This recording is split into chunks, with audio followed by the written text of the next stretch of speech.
Hi,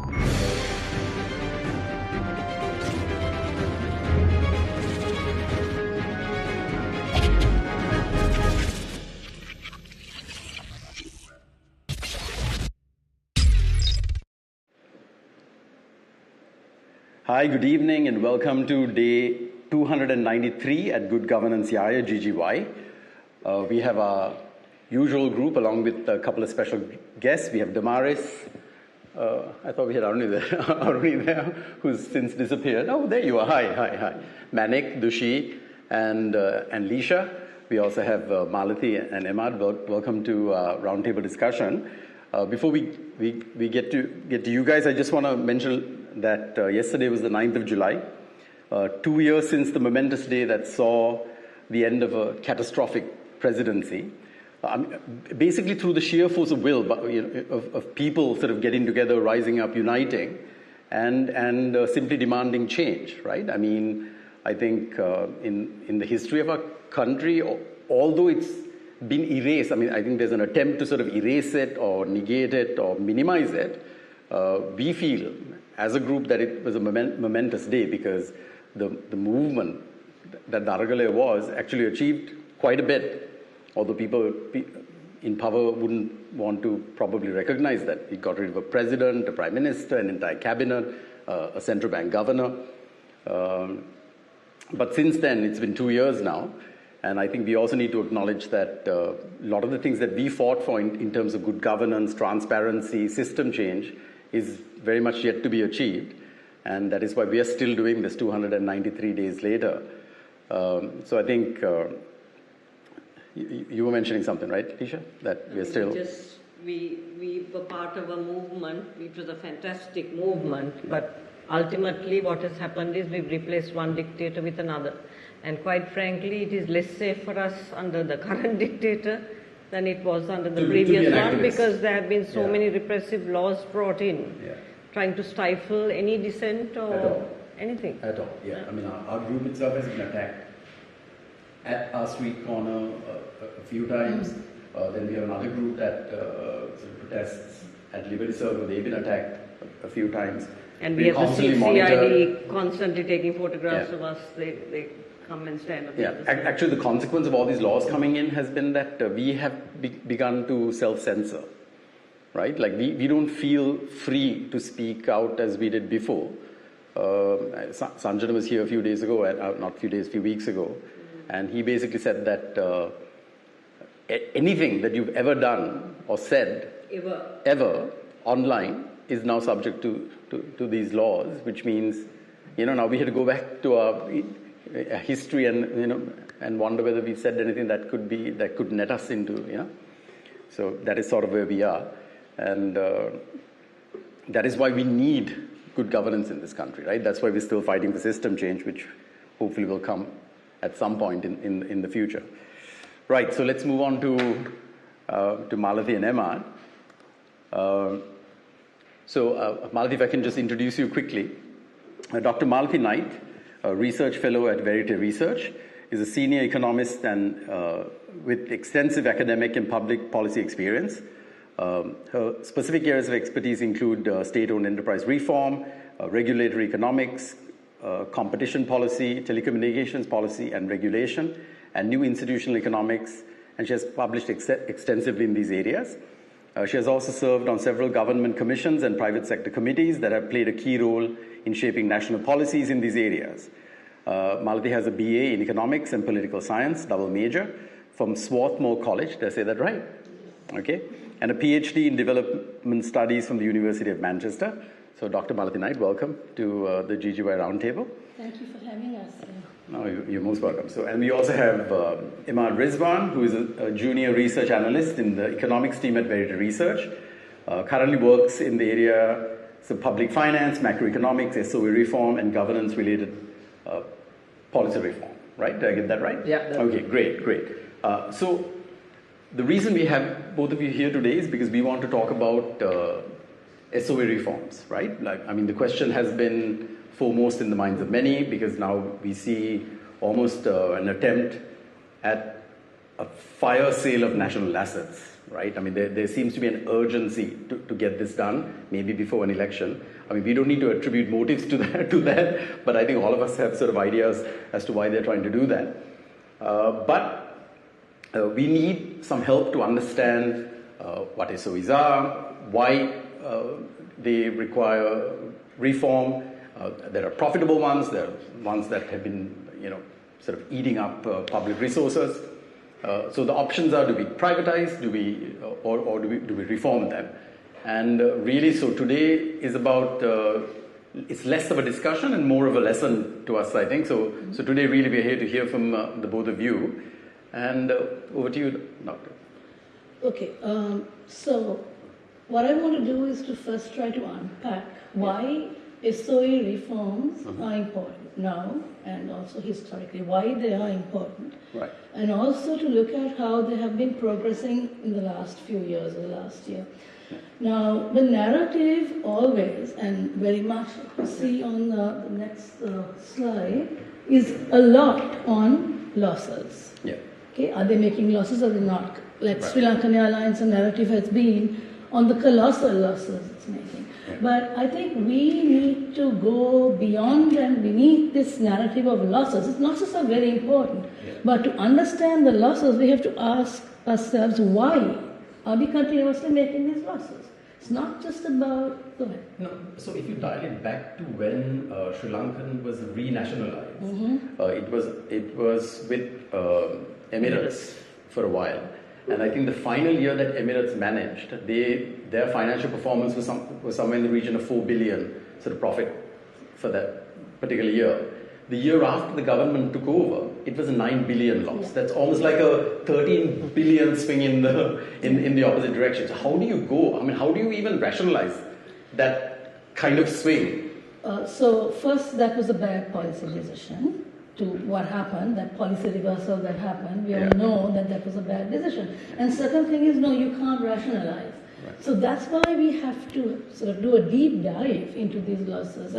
And my story here is that there is this elephant in the room. And the elephant in the room that we miss when we talk only about the losses is governance.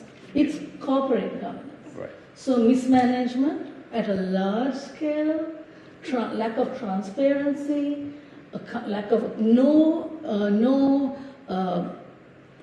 structures in place for accountability. All of this leads to this gravy train. I mean, right now, the Public Enterprise Division of the Treasury, from 2003, I think, yes, they've had a fairly reasonable set of guidelines in corporate governance, okay? From 2003. Yeah. Basic things like how you appoint boards, how you remove people, publishing statements, annual reports, none of that has been done. So we're talking about a situation where without these, I mean for me, in any form of, any reforms, it's economic reforms, go together with governance. They go hand in hand. Yeah. And if we don't address this elephant in the room, we are going to continue to have losses, whatever we do to fix it on the top. It's like superficially fixing it. Right. And there's this book. Sorry, before you move on to that point, could I just ask you to move the mic to the other side? Because you're turning this way, or put it in the middle. Because you're turning this way, it's not picking up properly. Yeah. Right. Okay. Yeah, you're good? Okay. Thanks. So there's this interesting book, taking a little bit on the side, called Why Nations Fail by Darren Asimov and James Robinson. Yeah, in fact, Murtaza brought up the same book. He did? So am I going to bore you if I talk about it? No, go ahead, please. So this whole point about governance and outcome of reforms comes out in that. So that he talks about inclusive institutions, which are basically participatory institutions, transparency, accountability, all things good. Yeah. And then all things bad are the extractive institutions where resources are concentrated in the hands of a few. There is nepotism, there is crony capitalism. And the all things bad goes with bad outcomes, I mean to simplify it, and the all things good goes with good outcomes. So this is the same story whether it's SOE reforms or if it's something trade tariff reforms or anything else. You have to dig in and figure out what the governance issues are. And then once we fix those, The rest of it gets fixed automatically. But the second part of what I want to say is now that we've known corporate governance, where do we stand now, today, in terms of corporate governance reforms? So as you know, so Cabinet actually had done, the government did some really good constructive things with putting out a SOE policy. That was really good because that set out principles of good governance. Why should you privatize? Why should you keep it in the state? Then competitive, that's a long term, but it's about making sure that SOEs don't hide behind subsidies. You justify why you're giving a particular SOE a subsidy, that there's given a subsidy for a particular reason. Now you take Sri Lanka Transport Board, okay? So the uneconomic routes are subsidized. Yeah. That's a public good. That's something that's being done for the public. That's okay. If it was for profit, yes, they will only run the profitable routes, and then the non-profitable routes will be cut, which means it will leave public stranded. But those subsidies have to be transparently published. Everyone should know in the financial, this is a subsidy for this reason.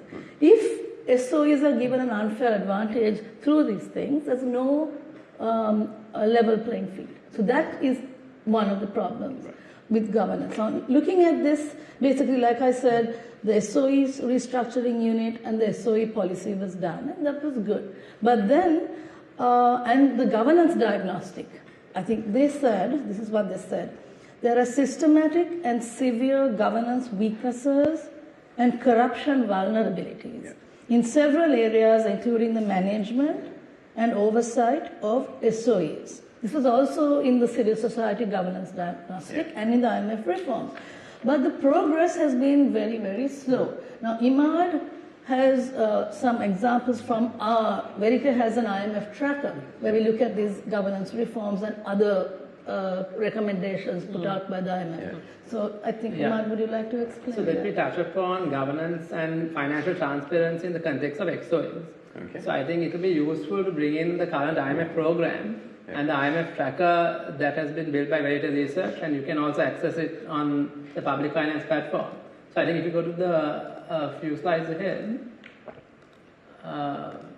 This one. Yeah, so this basically is a gist of what the IMF, the latest update of the IMF tracker gives. So we classify, briefly the tracker tracks progress on the government's commitments in the current Sri Lankan IMF program. Mm-hmm. So we classify commitments as met, not met, and unknown. So unknown because we don't have available data to verify whether the commitment has been met or not. Yeah. So that's a transparency issue. It's a transparency. So when it says not met, it hasn't it'll miss the milestone. Yes, as of the deadline, it hasn't been. Do we know what the conditions are? Yeah, that's set out in the IMF report. Do we know what the conditions are? We just... We know the commitment itself. We know the commitment itself. We just don't know whether the government has taken steps to achieve that. To fulfill the commitment. Yeah. So when you particularly look at the not met, what you'll see is that you'll find a lot of actions pertaining to corruption and transparency a part of the not met. So in terms of, for example, in terms of SOEs, in terms of financial transparency, the IMF the government of Sri Lanka had a commitment with the IMF to publish all the audited financials of the SOEs by June 2024. Now, this commitment came in stages. So, for example, they also had a similar commitment last year to publish all the audited financial statements of the 52 key SOEs by December 2023, except for 5 small SOEs. So this was not met by the government, and the next slide actually shows you an assessment that we did. So we basically, at the end of April, we looked at all the 52 key SOEs, and we sort of assessed whether they had published their audited financials. And up to 2022. So 9 of those 52 key SOEs had not published their audited financials. So thereby they had not met the IMF commitment that was due December 2023. So in terms of transparency and the IMF itself, we see that there are certain shortcomings in terms of the publishing of these important documents that gives more sort of transparency into how the SOEs function in terms of their financial structure. Right. So now, in addition to these financial audited statements, I will be talking about the holding company, but there's a law which it's called the Public Commercial Business Law, and this has been spoken about for quite some time now, and we've been waiting for this because this law will give effect to these reforms. Right? The policy, the policy is really good. The law is going to be based on that policy. But we need the law to take, even for the holding company that raised, needs the law. So now these are all delayed. Right. So how did we accumulate these 56 entities, right? The 52 How did, so this is, are these things that, is this like from the colonial era, things that sort of came, that we had kind of, or is it? There is really no proper quantification. Some sources say there are 500 state-owned enterprises. Some say there are 400. These were we don't even know how many there are. No, there is no proper count because there are subsidiaries. and also under each ministry there could be various things. So and there are subsidiary companies also. Right, there's like the Palmyra development. So the Ministry of Finance classifies 52 as key SOEs. We don't know what strategic SOEs. Who? So we don't know. We don't know what criteria they use to classify them. Right. But they've listed down in the annual reports, for example, as these are the 52 strategic SOEs. Right. Okay. And they provide their financials on the 52 SOEs. That's a very good question, and that's one to which I'm reflecting on now because the definition of what is strategic is not clearly set out. Now, personally, I wouldn't say that Sri Lankan Airlines is a strategic entity that needs to remain within the state. Okay? Right. CD and CPC, yes. Yeah. Public service obligations and all that. National water supply, and CD and all of those. Yes, also, no? yes. So that's a good question. But this is not just this regime. It's been there for the last maybe 10 years or whatever, this classification of strategic enterprises. I have another question. Yes. Looking at the titles of what these SOEs are called, even there it's not clear what makes an SOE, right? Some of them are boards, some of them are companies, corporations. Yeah. So what is it that makes something into an SOE or what is it that qualifies something to be an SOE? I'm not clear on that. So that is the confusion. There's a lot of confusion in this. I mean, they don't even know how many there are. I mean, right? I mean, there must be so many under each ministry, things that have been set up for individual projects or something like that. So there is a lack of definition. There's a lack of definition, and there is a lot of, for confusion. You would think that Sri Lankan Railways would be a SOE, but it's not. It's a department. It's a department. Right? Because there's all these confusing classifications. Okay. Right? So the SOEs really are those that come under the Department of Public Enterprises of the Ministry of Finance.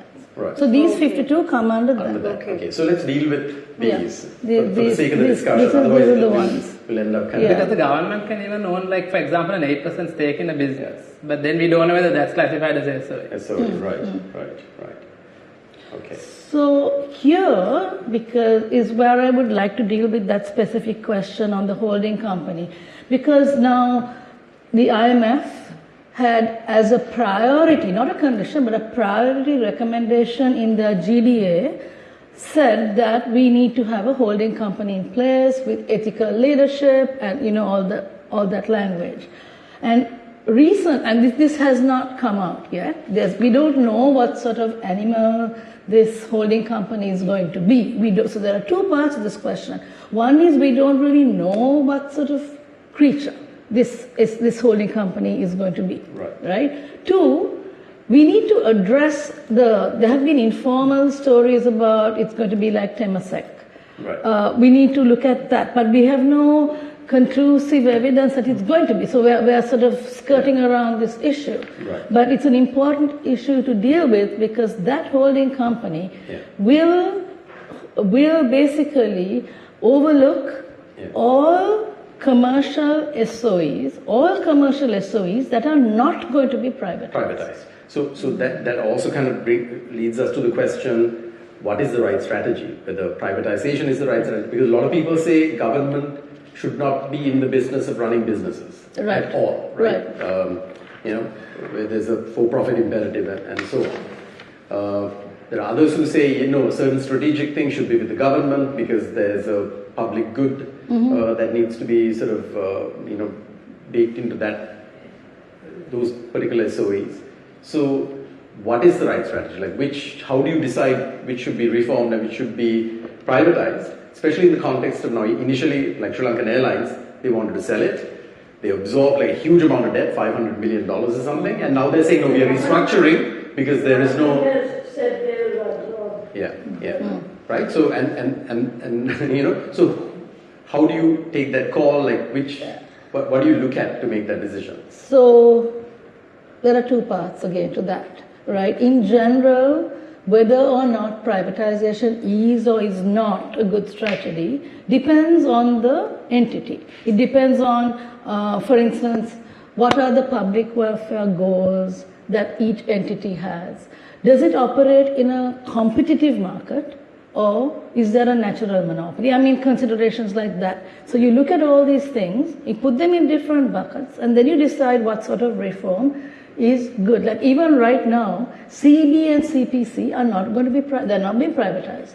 It's competition, liberalization, they're unbundling them. Let me simplify. The CEB has generation, transmission, and distribution. You want me to move to that slide? I think you have a slide on. Yeah, you can. I'll just mention this. Sure. Yeah. So transmission is a natural monopoly, but you can have competition at the fringes, right? So there are different modalities. World over, there has been management contracting, performance contracting, like the holding company, listing on listing on the stock market. I mean, there are a variety of options. Later on, when I talk about the history of this whole thing, we have also tried various options. So with the privatization, it should not be an ideological call. It needs to be based on solid data and analysis, and that's where the Sri Lankan Airlines story comes in. So basically it was up for privatization. Then they absorbed $510 million of debt. Now, I feel the call should have been, before having absorbed it, I mean, for years, basically, they've been talking about privatization. Over the years, I mean, several years, from 2015, the IMF, EFF thing in 2015-16, they were talking about Sri Lankan Airlines privatization. So many years. Yeah. We have not been able to get investor appetite. And this is not, this is a problem in lots of countries. India had this problem too, and then finally solved it years later. But the colossal losses, as the first slide showed, that we're running, I feel, why did we look at the option of declaring bankruptcy and shutting it down, maybe taking out catering and baggage handling, which are running profits? Yeah. But for you and me to even make that call, like should they have absorbed the debt or should they have declared bankruptcy and shut it down? It's not a strategic enterprise, right? Most people haven't been going even on an airline. I mean, it's not something that affects their day-to-day life. Right. To make that call, we need solid information, right? We need analysis. We need the data. And this is something that is a very huge problem with governance. The public is the ultimate owner of these assets. We need to have access to this data and information. And this is something we have to ask for, because it is our right to be able to see these numbers so that we can make a call. And even when policymakers make decisions on which option, you ask the question, which option? Or we have a menu of options, but you need the data to decide. Make an informed decision. Exactly, to make an informed decision. So, yeah. And, sorry. Yeah, go ahead. Another thing about privatization. Now, frankly, right now, my argument is that the second part of my answer is that right now, the current timing before elections is not okay. Because around elections, you have a lot of uncertainty, heightened risk perception. So investors demand huge risk premiums, asset prices are depressed, and we don't get value for money. So this is not the time to privatize, is my opinion. But if policymakers still think that they want to go ahead, then I would argue that there are two conditions that must be met. First is competition must come before privatization. Why do I say this? I mean, look back in 1997 with Sri Lanka Telecom privatization, right? It was a success. Probably it was our only success. Competition preceded privatization. With competition-oriented regulation, prices fell, quality was great, and everything went well at that time. So competition is very important before privatization. And the second point there is that there must be transparent, transparent accounting showing that the realized present value of privatized assets is actually larger than if it was under state ownership. We need the numbers. We look at the options. I mean, the private sector does it all the time, right? They look at present value calculations. So you need the data, you need the numbers. If they can show this, if they can do that, then yes, if it works, okay. In Felicia's great quote at the end, but transparency really is the cure to a lot of the issues we're having. We just saw the awarding of 2 contracts. Unsolicited proposals, no transparency in the decision-making process, and they were just simply handed over. And now we subsequently find out at exorbitant cost to either the public or to the government. So, to your point, I think that has to be key, right? And also there was something today about ID cards and some... the unique digital identity. No, that has been in the pipeline for a long time. But was it tendered for that? No, they haven't. It's not been granted yet, but it's a grant from India. No, but they're saying that India has already paid 500 million and something. No, that's incorrect. So is it? Yeah, because India's not paying for it. India is giving a grant to Sri Lanka to basically create this UDI, unique digital identity, which I think overall is a good thing. But obviously we need more transparency on how this thing is going to be awarded, because the grant is from India. So the preference is that it goes to an Indian prime. But there are data privacy issues, various other things which they need to address, right? So I think it's still unclear. I think we need more information on that particular thing. On that data point, Imad has the numbers that are published, the assumptions that are made. He has a very important point. Imad, would you like to talk about the profit? Do you want to quickly just explain this slide so that people understand what this is? This is the historical sort of losses and profits that the 3 big SOEs have been making. Yeah. So as you can see from 2014 to 2023, in most years, the 3 big SOEs made losses. Yeah. Can you explain the huge loss that the CPC is making in 2022?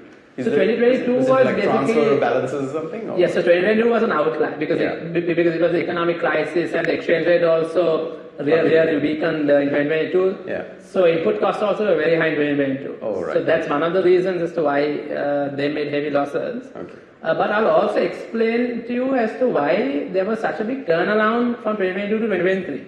Okay. Because you will hear certain members of the government coming out and saying, look, the SOEs are doing so well. Yeah. They have transformed and, we have reformed them and now they're making profits. This one, right? Yeah, this one. So as you can see, in 2022, as I said, it was an outlier and the 3 big SOEs, they made heavy losses. And in 2023, they came back to make significant profits. Yeah. So when we really looked at the numbers that the Ministry of Finance provides and the 3 big SOEs, what we found out was that the exchange rate gained. So we know that the exchange rate strengthened during the last few months and in 2023. Yeah. That gain is what really turned losses into profit. So it's not necessarily It's not necessarily reform. Reform or no. So if you go to the next slide, you'll see how significant the exchange rate gain contributed to that turnaround. Right. So for example, CPC it was 75%. Okay. So this basically looks at the change between 2022 and 2023. So that's the big figure you see on top. So for example, in CPC, 738 billion was the change in profits. Right. And then you see that the change was fueled mainly by the exchange rate gain. Yeah. So 75% for CPC, and for Sri Lankan units it was almost 90%. Right. And then CB it was around 31%. Now for CB in particular, we know that their revenue last year was mainly fed because there was a spike in the sale of electricity. Yeah. Yes. So that was a revenue component that the tariff, tariff yes. revision. So exactly, you're right. So tariffs were abnormally high last year. Yeah. And we did a study actually early this year, which showed, I think it's in the next slide, which showed that a household in Sri Lanka was paying on average 2.5 to 3 times higher than a household in a South Asian country. So we looked at our South Asian peers, so India, Pakistan. After the revision? Before the revision. revision. Yeah, so in 2023. Okay. Right. So for example, if they were paying, we'll say 5,000 rupees, we were paying around 12,500 or 15,000 rupees to 15,000 rupees. So we had significantly higher bills, electricity bills than our South Asian peers. That's despite the heavy subsidy that was already in place. Yes. Because electricity was subsidized. We have to accept that, right? So in the next slide, you'll also see a breakdown in the countries that we looked at. So we did a study for 100 units, 200 units consumed, 300 units consumed, and for each sort of threshold, we were much higher than our South Asian peers. Okay. So of course, they revised this later once we put this content out, and you can actually access this content on publicfinance.lk. Right. And once we put this content out, they did revise it and they brought down electricity prices by around 21%. Right. But of course, It even would still now, make us higher than most of the countries in the region. So it's still much higher. Right. And yeah, so even now after a certain threshold, I think around 80 to 90 units, we are still higher than the other countries. Did they also overestimate the electricity requirement so that they then had to import In more terms of demand, Yeah. Did they overestimate it and then so that the diesel imports were more and all that? so we are not really too sure, but That is certainly what some of the industries are But in saying. terms of forecasting, there is a bit of grey area in how they did it, whether they forecasted more or less. But I can't provide the exact detail in terms of how exactly they misforecasted. But what we do know is that at the end, a Sri Lankan household was paying much higher than they were supposed to. Okay. I should respond to that holding company thing, right? That If you could. so that question, one thing, like I said, the holding company is not in place, right? Even though it's a priority recommendation. Now, the second part of that is the informal conversations basically talk about it being something like Temasek. I have a problem with that because, So that's a slide on Temasek, right? So the IMF has basically said they're talking about a holding company and they're saying that if it's not, they say its existence, if it's not done properly, will only add a further layer to the governance structure of SOEs, undermining their transparency and their accountability. Right? So they have recently, I think last month, they had released a statement. And everybody, informally talk about it being something like Temasek. But Temasek, will it work here? Temasek basically works on very different principles of good governance, right? Meritocracy. Everything is listed on the stock exchange. You can hire, you can fire. what was it? That cryptocurrency scam last year, FTX. Right? So some of these Temasek people, senior management, their payers were cut. Because they invested invested, right? So the way we appoint people to boards and all Can of you that. explain who Temasek is, I think, for people who might not know? A holding company, can we go back to what a holding company is? Sure.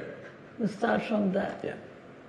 Right, so basically it's sort of an umbrella company that holds controlling stock in other entities. Right. So you have private holding companies like Tata in India, or you have things like Temasek in Singapore, you have Khazanah, another well-known brand in Malaysia. And they basically invest locally and internationally. Temasek basically he's gone international, right? But it's a government-owned entity and wealth fund. Government, yeah, government linked. Right. It's a wealth fund. Right. Sovereign wealth fund. And the government, the ministry is I think the Ministry of Finance is their sole shareholder. Okay.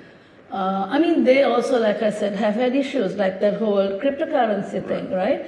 But it kicks in place. I mean, they also had the Prime Minister's son's wife was the head of the CEO of for a long time. So Lee Kuan Yew's daughter-in-law. Yeah. Daughter-in-law, Yeah. the head of Temasek. Yeah, so you can call it nepotism, but the way they worked, so it's not for that kind, and the thing is, there's a huge literature on Temasek, and basically it acknowledges that it's basically an exception. Because the Khazanah story in Malaysia, there have been a lot of corruption scandals. And way back in 2015, Bhutan tried to cut and paste the Temasek. Right. Complete failure. But I mean, being a sovereign wealth fund, you are subject to the same market risks as any other fund. So things can fail, things can work out for you. But it's exactly.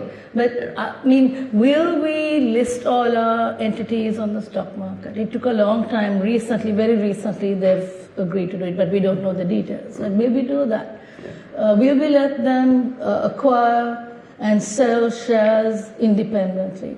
Will we have independent boards of directors? I mean, we have to ask all these questions before we decide. Like I said, these are governance questions. We cannot cut and paste models that may not work, and we'll completely... Yeah.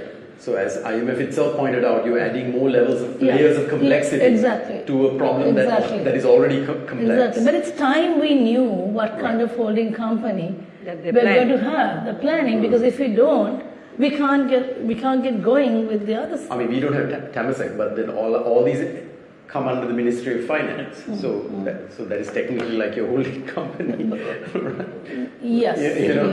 And we have had in the past, I mean, we have had fails. I mean, we had under President Chandrika Kumar Thunga, we had something called SEMA, which in effect was a holding company. Then later on, we had something called the SRMC, Resource Management, but they basically didn't do any of this investing and whatever. So we've had different incarnations.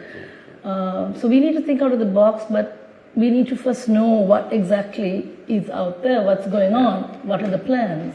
And Temasek is a very profit-oriented company. Yeah. So it's not an entity that has been formed to uplift social welfare. So the way they operate is that they invest or divest depending on how their subsidiary perform. Right. So I'm sure like Sinopec, their petroleum company, that's probably not held by Temasek. I mean, that's probably a government entity, is it? Not too sure, but Temasek holds oil companies. Singtel, all of those. I'm not sure about Sinopec. All of them subject to competition. Yes. Whereas hands-off approach. I mean, the way they work, they're a market entity. Yeah. But that's so like you said, data-driven. Data will tell you whether it needs to be a private entity or something that needs to be held by the government. I mean, so they go by the numbers. I mean, right. It's not about social welfare. Right. Exactly. It's Okay. So. Is that it about Temasek? Unless you all have any more questions. No. Is that all that? Yeah, I think that kind of. That was it, right? Oh, there was a question, I think the lady asked whether there was something in India. India, you don't have a state holding company. It's, I think, things like Tata, which are private holding companies. And she'd also asked about the law, which is what I spoke about, that the law is... And nothing has happened. Nothing has happened, so, yeah. Right, okay. So I have this slide that Arutha had put out a couple of days ago, specifically talking about Sri Lankan Airlines and about the $510 million that they absorbed because they were looking for a suitor and none came forward. I have to say, when they keep saying government is absorbing, we are absorbing. It's our taxes that's paying for it. Exactly. So, so now they have decided to go in for, to reform the airline rather than to sell it. And Arutha points out that that value could be 62 years of Mahapurus scholarships, Yes. a year of Samruddhi or Aspasma. I mean, these are the social sort of safety nets, right, in this country. A year's purchase of medical equipment, right? But instead we are absorbing the losses of Sri Lankan Airlines. I mean, market forces will act if the airline is declared bankrupt, and that vacuum will be filled by the international carriers. I don't think we'll miss it a day, right? It's an ego thing, isn't it?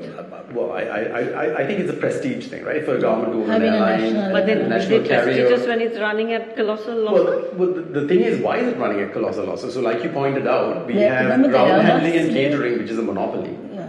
And only the passenger side is subject to competition, and still they're running. All three are running at a loss.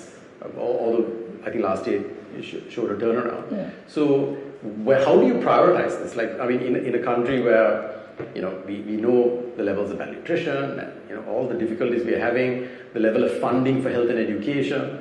How do we justify these types of decisions? No, this is the point that I made earlier, that we need to have this data and we need to share it, and they need to justify as to why absorbing this debt instead of shutting it down is acceptable, and that depends. I mean, for us to make that call empirically, I mean, these numbers that Arutha had are very, very, very, I mean, they're excellent. Yeah. And they point to the opportunity cost of what's happening with Sri Lankan Airlines and the way they're absorbing the debt. And now they talk about restructuring. We don't really know what sort of, the minister made a call on that, but we don't know what sort of restructuring.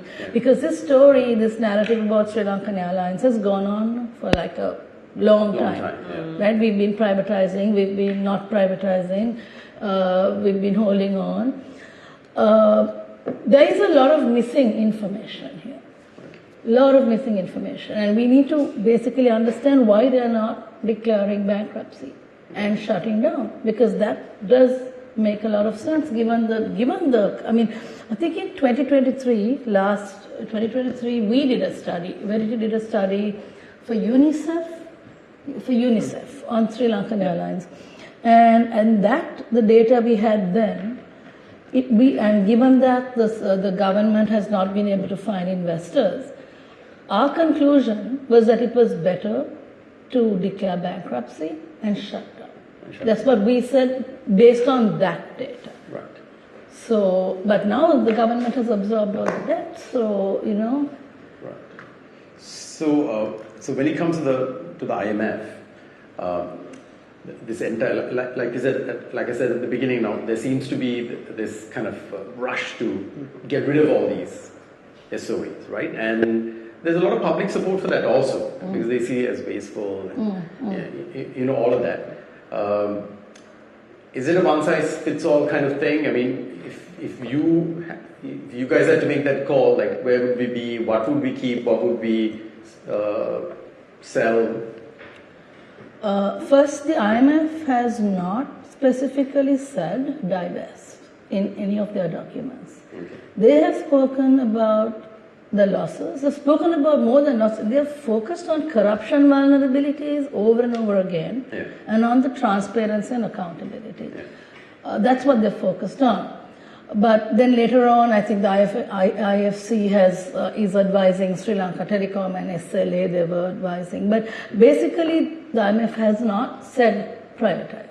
Now, like I said, when it comes to the privatization story, first, I don't think we should privatize right now. And second, if we want to get value for money even later, even after elections, we would if we focus on corporate governance, right? I mean, the investment, the value would be enhanced, right?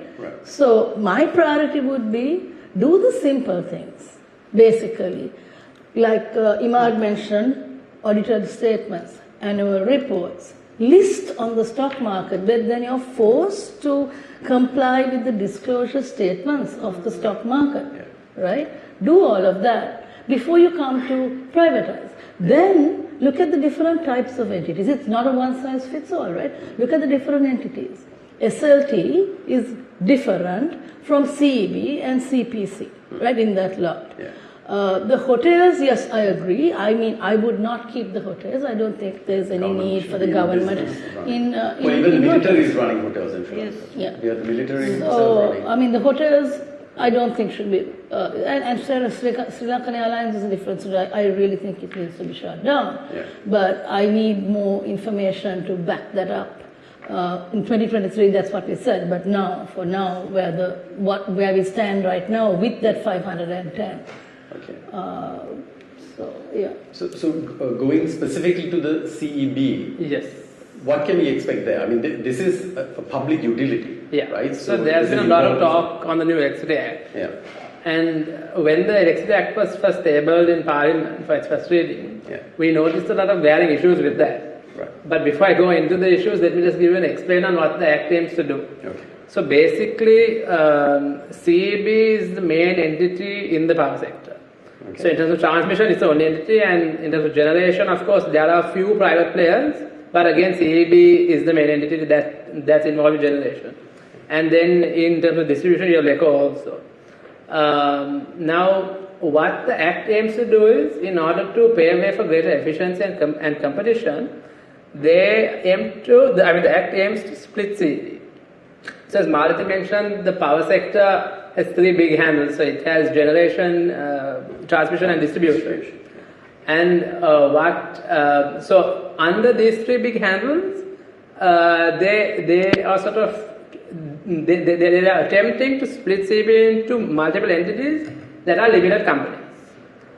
So, but each interdependent on the other. Not really. No. I mean, there will be some sort of interdependency, but also they will function as an individual company. Yeah. Ring fence. Yes. They'll be ring fence so that they have insulation. So they have their own management and things like that, and their own board. But of course, yeah. So in terms of generation and transmission, the generation company will depend on the transmission company and the distribution company, and so on. So now, that's basically the gist of what the Act aims to do. But in terms of the issues with the Act, what we realized is that this Act gives excessive power to the office of the minister.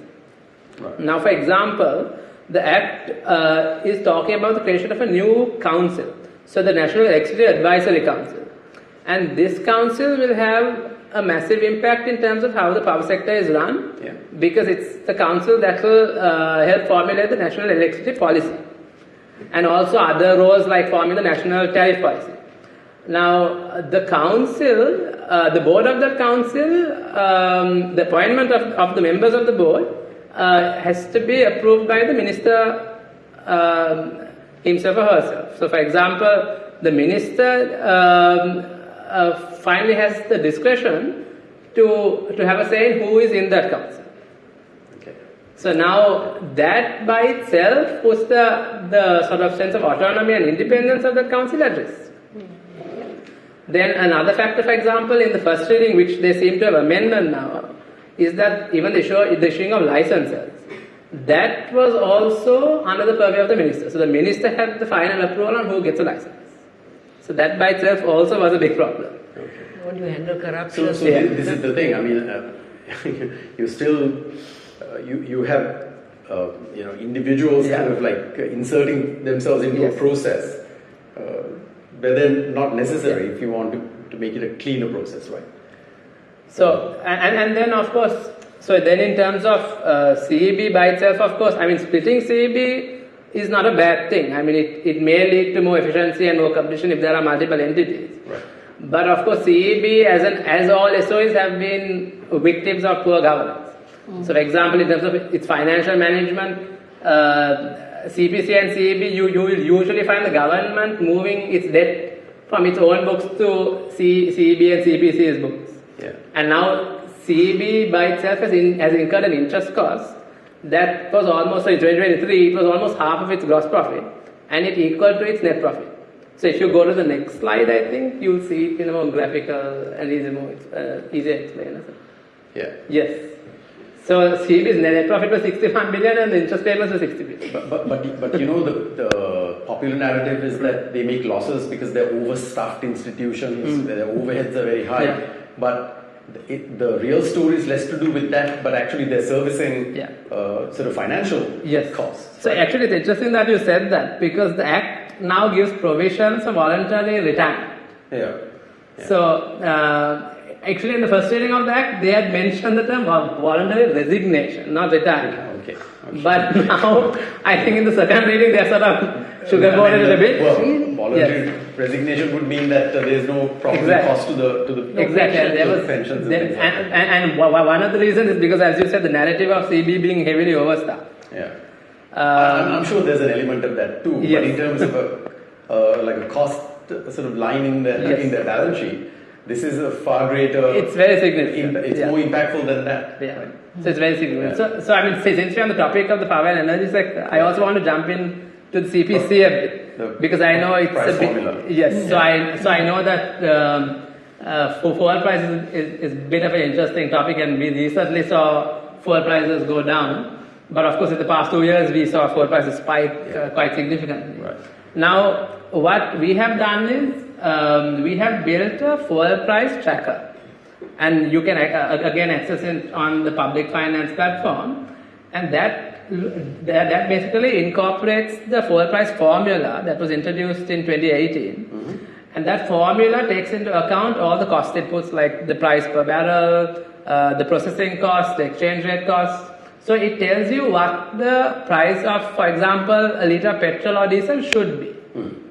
Now, so we have done that calculation, we have crunched the numbers. And then we have looked at the market price. So the market price is what is actually sold to the consumer. Yeah. So there's a margin there too. Yes. So there is a gap between the formula price and the market price. Price. Now this gap is a bit of a grey area. I mean, it's a hidden cost. Yeah. We really don't know what it is, but in a way, it's a way of quantifying inefficiency and corruption.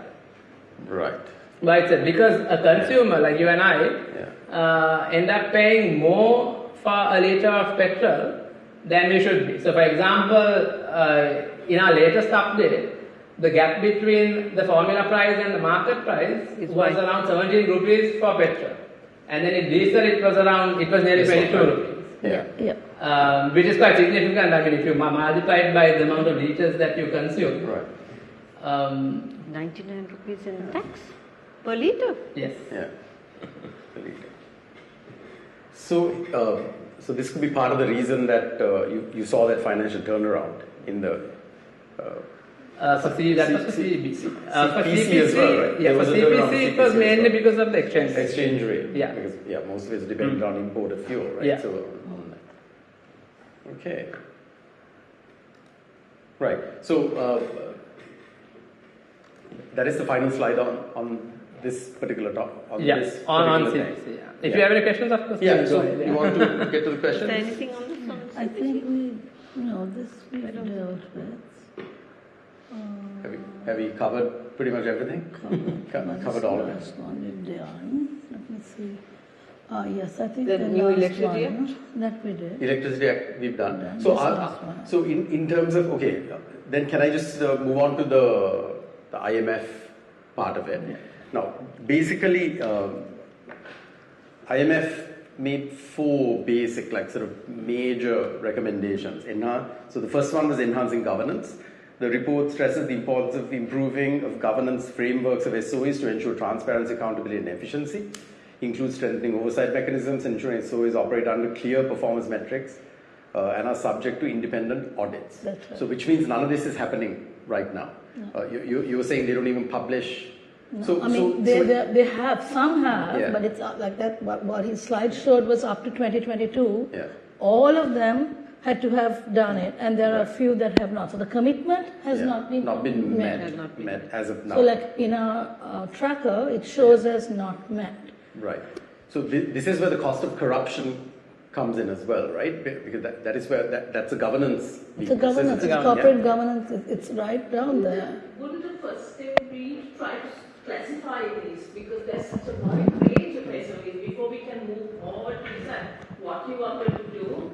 You have to, there's a big difference between the airline and a small boat, right? Definitely. So, to be fair, the State-Owned Enterprise Reform Unit (SRU), in their policy, they've done a lot of work trying to put them into different buckets, right? But that's not out for the public to know what's happening. So they have been trying to work on what they think should be privatized and what they think should be retained by the state. That work, I know they've done a lot of that work. But beyond that, for them to go further, the law, there has to be this law that's been pending for some time now. And what is interesting aside is the Public Financial Management Bill. That has a whole, I don't have the clauses here, but that has a whole long section on SOE management and governance, which I would have expected to have been in the SOE law. Right. So my concern is that the Public Finance Management Bill now has all of that. I mean, procurement it has, but also all of this. And then you have another SOE bill which is supposed to come. And then there could be duplication, and that in itself leads to confused accountability. And it could be yes, variation. overlap. So, but we can't make that call without seeing the data. And I don't understand why the PFM had to have. I mean, I expected all of that in the SOE law, given what I saw in the SOE policy, which was going to be reflected in the law. Right. So we have the only good thing that is there is really the SOE policy, which is I suggest it's. I mean, it's a policy unless it's enacted. Exactly. It's just purely a policy. It's going to be hard for you all to find it because we managed to get it through, I think, Economy Next or whatever, but it's not on the SRU website. Okay. It's a very good document, and I think everyone should read it, but it's not on their website. Right. So the second thing from the IMF. Is that they wanted to reduce the fiscal risks, right? So the document highlights the need to mitigate fiscal risk proposed by SOEs. This involves rationalizing their operations, reducing reliance on government subsidies, and ensuring that their financial performance does not negatively impact the national budget. This is also where the trade unions and things like that come in. How much of an impediment to reform or restructure are the trade unions? Sorry, I know it's a slightly political question, right?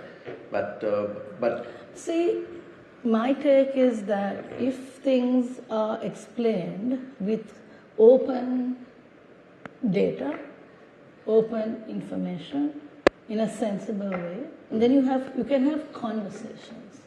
Right. When you have a black hole, then there is antagonism, there's fear, and there's pushback. Yeah. So I wouldn't say the trade unions are right or wrong or whatever. I mean, they need more information. This is where two things, I mean, I'm glad you gave me this opportunity, but two things happened in the past, right? President Premadasa, he's in the 1980s, late 1980s to 1994, he called the privatization process peopleization. He privatized 43 commercial entities, yes, small entities, but he did it successfully. Then the SLT privatization, Minister Mangala Sambaravira, he basically took the trade unions to South America, so they could study the way telecom had worked. There was a lot of work. So it's not rocket science. I mean, if you really want to get buy-in, there's a way of communication. Hiding things and not publishing things and putting things off. Yeah. Obviously, it all boils down to lack of transparency in everything. Yes. So I think public engagement is key to help people stay away from the narrative of, look, they are selling our national assets. Yeah. Yes. People will really understand that the narrative doesn't stand if they know enough information. Right. On why you need to reform or even privatize SOEs later on. So based on that, I mean, now the narrative is going from family silver to no government should be in any business. So it's the two sort of extreme positions. And that's ideology driven. Right? So if you want reforms to be successful, it's information, and transparency. Yeah, but I think we have another issue with trade unions that they're highly politicized. So sometimes that's true, you don't know whether they are fighting for a political end or for the actual betterment of that particular entity. So I think that... And who's actually directing it, because it could be for political gain. You know what I mean? So I think that is a grey area. I don't know how that's ever going to be. No, I think that solved, was a significant problem with the CEB, that in Right. particular had the management significant problems in that. But back in the day, I think when SLT was going to be privatized in 1997, and that coming in, I mean, they had very strong trade unions who were very politicized and who basically were like, no. Yeah. So I think so if a good faith effort is made to kind of bring all the stakeholders into the process rather than keeping them on the outside, maybe there is a way of doing this. Explain the cost benefit. I mean, another thing that President Premadasa did is he had these things called the employee share ownership plans. So 10% of the entity was given to the employees. So they could take it and go, they could take it and stay. So all these entities are still operating today, all those privatized entities? Do we know? Anything that is successfully still running to this day? Buhari was one of those. Buhari was a national, Buhari was a state-owned enterprise. Wow.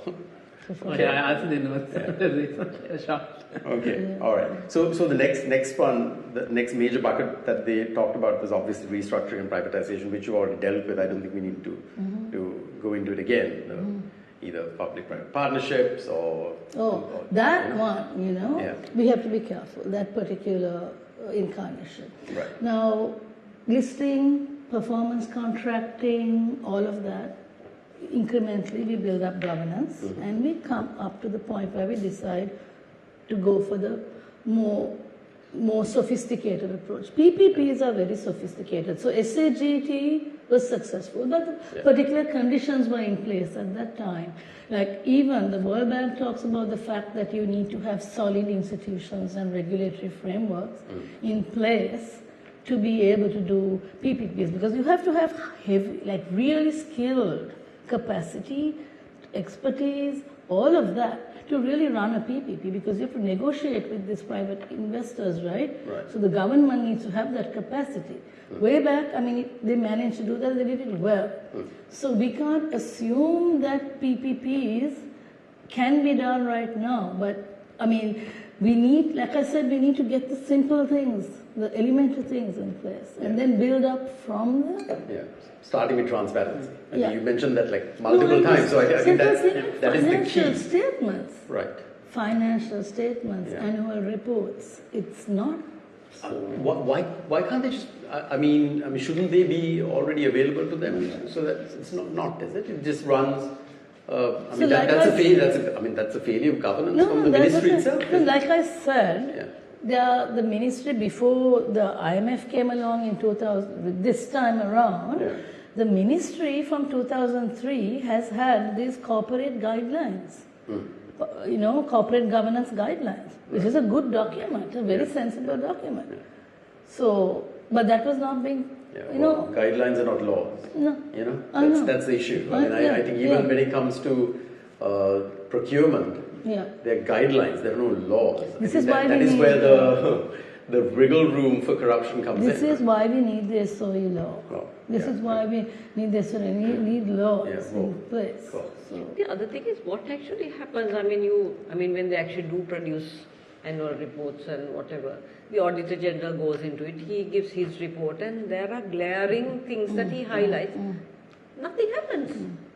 I think that's the point. So that's a question of accountability again. So the auditors come along and they find various discrepancies or things that you haven't done right. They write their report, it's sent to Parliament, and then what happens after that? Exactly. Nothing. So that's the point. That actually comes neatly to the final point of the IMF, which is improving financial discipline.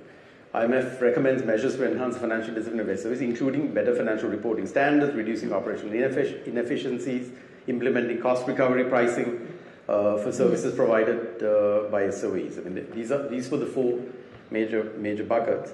I think that discipline is what's lacking. I suppose. So they spoke about this way back in 2016 also, about the cost recovery pricing for CB and CPC. And they spoke about these statements of corporate intent, which is for accountability. It's like a performance contract. So then nothing worked at that time because it was a coalition government, ideologies differed, so the program just closed up without. But again, they brought this up. So see, we have another window of opportunity now And we really need to get our act together. Because it's kind of, it's worrisome as to where we're heading. Right. So do you feel a freshly mandated government will have more of more authority when dealing with this subject? Because right now, there really is no trust that the current administration, because it's still the holdovers from the last administration, essentially with a different head. And there is a feeling amongst the people that this government doesn't have a mandate also. Do you feel like a freshly mandated government will be more successful in doing this in the right way? See, I've seen this gravy train from the 80s to now, right? It's not new with SOE reforms. Yeah. So I've seen different regimes. Like even if you take the most successful one in terms of that did a lot of good things with privatization, just SLT and Sri Lankan Airlines, that particular regime. Yeah.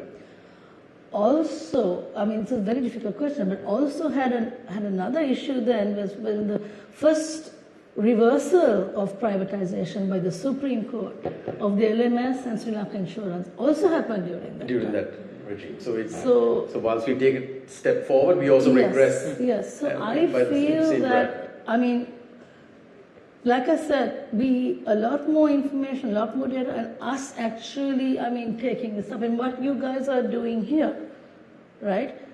So you empower the people, the owners of these assets. You basically have a lot more information like we do at VR, right? We always generate this kind of thing.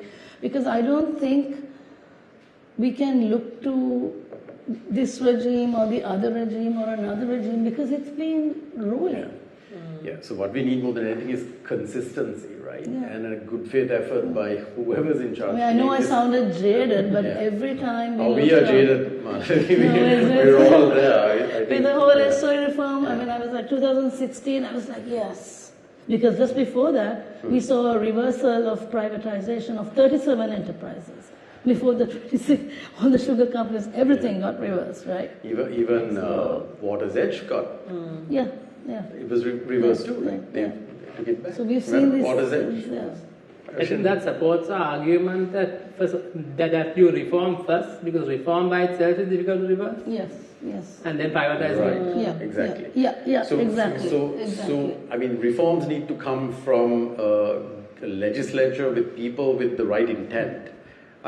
This current composition, I don't think we are going to get the kind of reforms we need. We've seen the kind of bills that have been passed right now. Everything's pretty much designed to, kill any kind of speech, dissent, that kind of thing. And the stuff that needs to get done, especially the laws concerning transparency, which the IMF has said was important, is being slow walked in.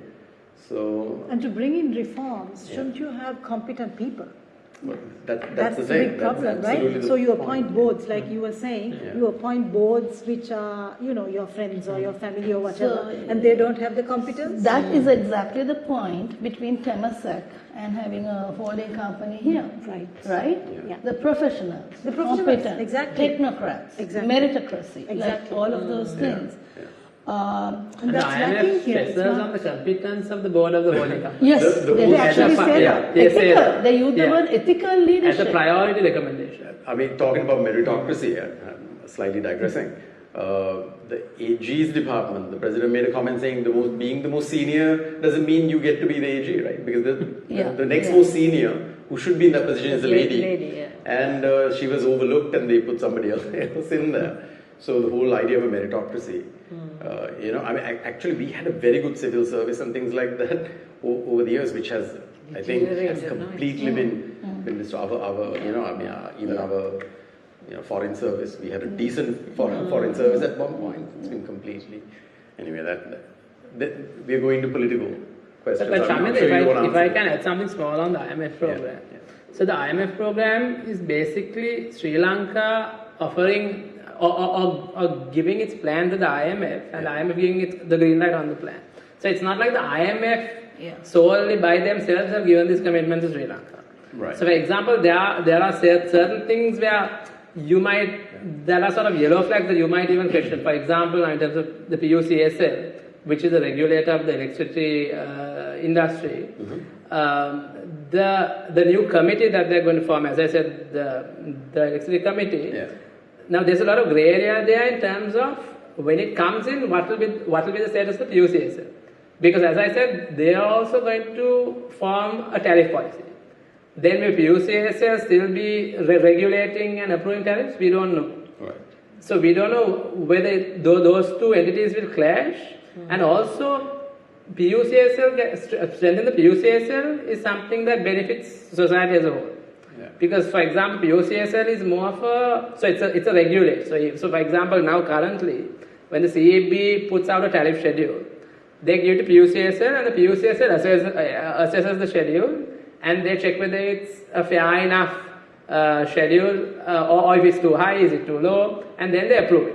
So if it's too high, they say no, it's too high, and it'll burn society and things like that, and they reject it. Now the IMF program also pushes for the regulator to be the ministry, which is a problem. Yeah.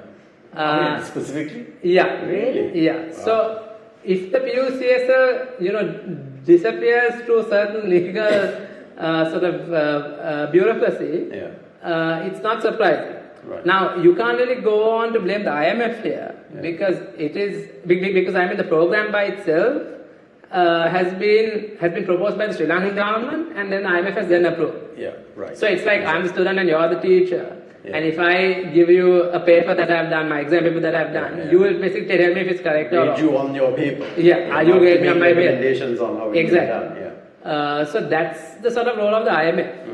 So there are certain grey areas where you can point out, and of course, again, you can't blame the IMF. It's Sri Lankan government that has proposed. But I'm astounded that they would have agreed to something like that. But the thing is, Leisha, this is our 17th IMF program. I mean, by that itself, you have to infer that IMF is not perfect either, right? I mean, and also it's a bank, and it has no enforcement mechanisms, right? I mean, despite failing 16 times, they took us in for the 17th time. Either they're naive or, right? You know what I mean? I mean, it's a means of last resort. It's like the ICU for economies, right? Like when you have nowhere else to go, that's where you go. You go to the IMF. So I think that's where the problem lies, right? So I mean, even this debt, the 510, I mean, that was with IFC advice. Yeah. Because IFC is the transaction advisor for Sri Lanka. Right. And so, and IFC is an investment bank. Yeah. You know what I mean? And again, they don't have any sort of enforcement mechanism or anything. I just want to point this one out.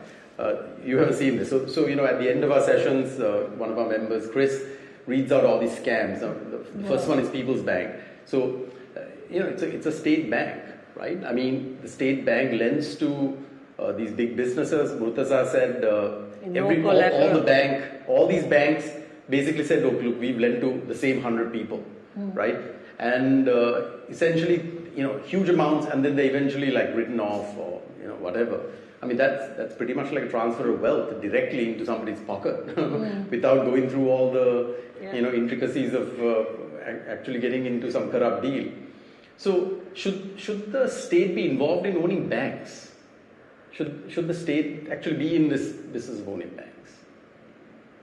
These are the various scams, right? Like that we've undergone, and just a few. There's tons more, but few things that we kind of focused on over the last 2 years that we've been doing this. I think the banking sector is actually, to be fair, one of the more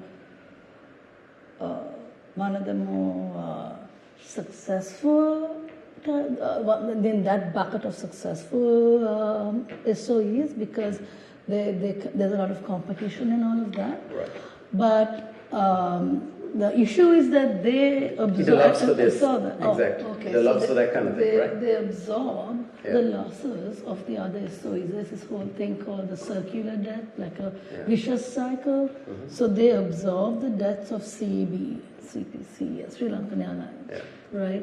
And from a development, I mean, we don't really have a good development bank, but from a development point of view, that it's fine for states to owned banks. It's not about whether the state owns it or whether the private sector owns it. It's more about the governance structure, the corporate governance. Not so much the ownership. I mean, look at Singapore, they're all state owned. Right. Right? So I don't have a problem with the state owning anything or the private sector owning anything. It just depends on the type of... So the problem is that an SOA, for example, can take a can obtain a sort of guarantee from the government and then take out a loan from the state bank. And the state bank doesn't really check whether they are able to repay that loan. But a lot of Mind these you, things are the private individuals. Huh? Cope report, these are unsecured loans as well. Unsecured and private individuals. There's no collateral, so they literally have no way of recovering. Right? And some of these companies are so highly leveraged to multiple banks. The bank itself could go down if these individuals go down, so it's in their interest to keep them running, so they will keep pumping more capital into these businesses just and they simply, I mean, they will tell you can't allow us to fail, you can't let us fail, because you fail us. I mean, I don't want to name names, but I'll tell you afterwards. We'll talk about what I find very interesting is the last two, because basically those are on competitive, on procurement and competitive tender. I mean, again, that word competition, right? It was zero. Yeah. Unsolicited. So it was unsolicited bids. Absolutely. I mean, there's another which is aside from SOEs, but this problem of not having a competition law basically in this country, right? That has, so this whole dialogue and Airtel story. So dialogue owns. We don't have a watchdog per se, like for. We have CAR, which is a Consumer Affairs Association, but it was stripped of its powers to deal with mergers and acquisitions. Okay, way back in 2000. Well, that's how we were able to create monopolies here, right? Like in the construction industry, so many others. So this thing, Dialogue owns more than 50% of the market share. Right. So then it acquires Airtel. So look at that concentration, right? In any other country, it would not have been allowed to go through. Yeah. And that impacts the entire market. I mean, it impacts the consumer. Now SLT, just hypothetically, if SLT were privatized, it's good for SLT, for the SLT bidders for SLT, because the market is more concentrated, right? So you don't have to really compete hard. So these are not things that are being taken up enough. For instance, that has gone through, the merger has gone through. Right, exactly. Right, so we've actually come to like you guys were. We've done like an hour and a half, right? So you've been very generous with your time. Thank you so much. Any questions from anyone that hasn't been answered? No? Then can we ask you to give us a final thought on the subject, how you would sort of summarize this whole story of SOE restructure versus sale?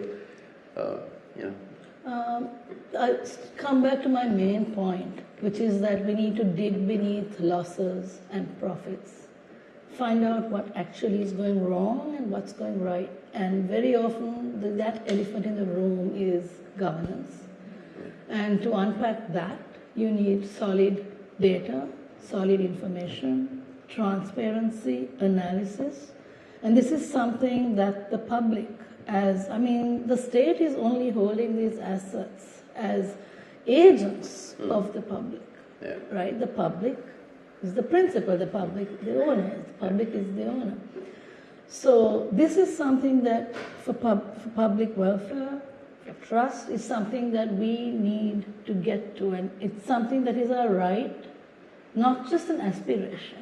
It's a right and something that we need to demand and get in place. If not, this broken thing is not going to be fixed. Right. So welcome to Daragal. I think this is part of the system change demands that we have been talking about for the last 2 years, right? I mean, I think that's what the people need to see, that there's some tangible sort of changes being made to the way the country is governed, and I think this is a huge part of that story, because, like you said, this is where the gravy train is, right? I think, and the lack of transparency here makes it easier for that to just continue.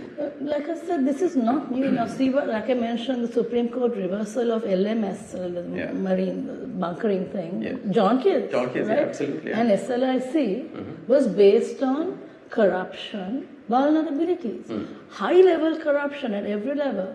Yeah. Aside, there's an interesting governance accountability project report, whistleblower report, which shows that the IFIs at that time continued to lend to us in spite of this whole thing. And they were, it's that report actually names all the IFIs. I mean, now they have the funds, they have the leverage. Yeah. Shouldn't they exercise that? Yeah, exactly. Well, I mean, I know it's our responsibility, but then lenders also have a responsibility, right? Yeah, this complicity, right? I mean, I think if you can get a better deal by doing another deal, I think I think that's the culture that needs to change, right? The whole political culture, which is so toxic right now. Right, guys, thank you so much, Malti. Thank you, Emad. I think we demystified the topic to a great extent, right? I think we are a lot clearer on SOE reform. But yeah, Manik, go ahead. So now I think a major concern of the unions are, I think, the possible job losses if the privatization occurs. So what is would that be so beneficial in the long run, or are there other ways we can reform? So that's a very good question, and that has come up before, like even during that whole President Premadasa's time. And there are ways. One was, like I said, that employee share ownership plan where they get 10% of the assets. And then there are options, voluntary retrenchment packages, they're called, right? Where you work out the math and how much somebody gets. There was something in the past called a Bulumulla package or something, and various packages. But again, that's not rocket science, because you can work out retrenchment packages so that workers can figure out whether, I mean, the retrenchment packages can be done with good data so that the workers also feel that they are not getting ripped off. Now, there is one danger with some of these voluntary retirement packages. Like I think it was the CTB, SLTB, where they had this voluntary retrenchment package, and it wasn't crafted very well. So what happened was that the really skilled workers, like the technicals and the mechanics, they took the package and they left. And they were left with all the clerical, right? So these things happen, right, the incentives. But it can be worked out. There are so many options. It's not only here, it's happened like all over the world, these things happen. And there are things that we can learn from. There are retrenchment packages, there are share ownership plans. But I think there is a fear on the part of unions that has to be countered with a discussion, a sensible conversation. Also, I think part of the fear is that, what else can we do? Like, are there good jobs that are being created? Are there new investments coming in? So it's age targeted, no? Yeah. You have to age target it. I mean, the younger people can easily find something. So I think all those packages took that into account. I mean, there's somewhere in the treasury, that research. I mean, the logic will probably still be the same if you just put the numbers in. Right. So, yeah. Okay, great. Guys, shall we wind it up? Yeah. Yeah, thank you so much. So Malti, normally we end the discussion with a quote that Leisha finds that kind of captures some of the essence of what we're talking about. And I think this one is really apt from the discussion. The worst disease in the world today is corruption, and there is a cure: transparency. Transparency is the cure. Which we talked about and talked about. Transparency is absolutely the cure. Yeah, we've been talking about that quite a bit. I think how we can do that is through like digitization. There's so many ways that it can be done, right? I mean, like even the customs and all that. Why? Because they can't. Because of the bribes and things. When it worked over COVID. Yeah, exactly. Worked there, exact passport office and all became really. Yeah, exactly. They don't have a digital life. They did, right? Yeah. And that's had a big impact. So I think this UDI, digital identity thing, eventually will be a good thing, because then, you know, we don't have to worry about tax numbers and things like that. Everybody will have a UDI. Then everything is linked to that, from your birth certificate to your death certificate is linked to this unique digital like a identity. social security number Exactly or that. NIC. Exactly that. So the fears National of insurance. this again, it's telling people like they are afraid of something. Explain the reality of it, so people know that you know. Right. Thank you, Malathi. Thank you, Emma. Thanks to the team. So we'll wrap up the discussion on day 293. I always get this number wrong. When I make the posts on social media, I always get this number wrong. So day 293 done. That's a wrap from here. We'll be back on our street con on Sunday for 294. And we have Swastika and the new political team coming next week for a chat. They've been getting quite a bit of pushback. No, I think Swastika has been called all sorts of names and so on. So I think, really? yeah, it'll be good to hear from them. Yeah, absolutely. I mean, that's what happens when you speak up about things like this. You get called names, you get dogs and things like that. I myself was the subject of a personal attack last week. But yeah, it's part and parcel of this size. She's very brave. Yeah, she is. And she was very much part of the Aragalaya as well. So thank you again, Malathi. Thank you, Emma. Thanks for coming. Thank you so much. And that's a wrap from day 293. Thank you. Good night. Thank you.